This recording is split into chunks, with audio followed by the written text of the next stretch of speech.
മൈസൂർ പാക്ക്, നിജാം പാക്ക്, റോജാ പാക്ക് എന്നിവ ഇനി മുതൽ മൈസൂർ ശ്രീ, നിജാം ശ്രീ, റോജാ ശ്രീ എന്നും ദീപക്, പാക്കരൻ എന്നിവർ ഇനി മുതൽ ദീപശ്രീ, പാക് ശ്രീ എന്നും അറിയപ്പെടും.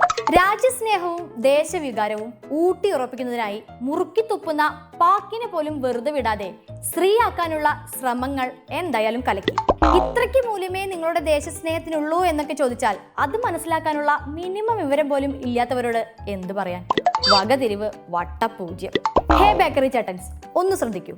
ഇന്ത്യയിലെ തന്നെ സംസ്ഥാനമായ കർണാടകയിൽ സംസാരിക്കുന്ന ഒരു ഭാഷയാണ് കന്നഡ എന്നത് അറിയുമായിരിക്കുമല്ലോ. കന്നഡ ഭാഷയിൽ പാക്ക് എന്നാൽ മധുരം എന്നാണ് അർത്ഥം വരുന്നത്. കർണാടകയിലെ മൈസൂരിലെ നാട്ടുരാജാവായിരുന്ന രാജകൃഷ്ണ വാടിയാർ നാലാമന്റെ കൊട്ടാരത്തിലെ പാചകക്കാരനായ കാക്കാസുര മാടപ്പയാണ് പ്രസ്തുത വിഭവം ആദ്യം ഉണ്ടാക്കിയത്.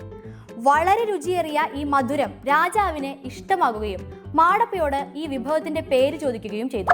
മാടപ്പ മൈസൂരിലെ പാക്ക്, പച്ചമലയാളത്തിൽ പറഞ്ഞാൽ മൈസൂരിലെ മധുരം എന്ന അർത്ഥം വരുന്ന പേരിട്ടത്. എന്തായാലും സോഷ്യൽ മീഡിയയിൽ സംഭവം ട്രെൻഡിങ് ആണ്.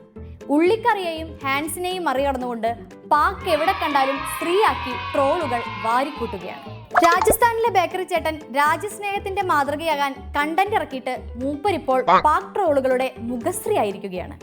ബേക്കറി ചേട്ടനും കൂട്ടരും രാജ്യസ്നേഹം കൊണ്ട് കന്നഡ ഭാഷാ നിഘണ്ടു കത്തിക്കുമോ എന്ന ആശങ്കയ്ക്കും വകുപ്പുണ്ട്. കാരണം പാക്കിന് കന്നഡയിൽ ചവർപ്പെന്നോ കയ്പെന്നോ അല്ലല്ലോ അർത്ഥം വരുന്നത്, മധുരം എന്നാണല്ലോ. അതിനാൽ കന്നഡ ഭാഷയുടെ കാര്യവും അപകടത്തിലാണ്.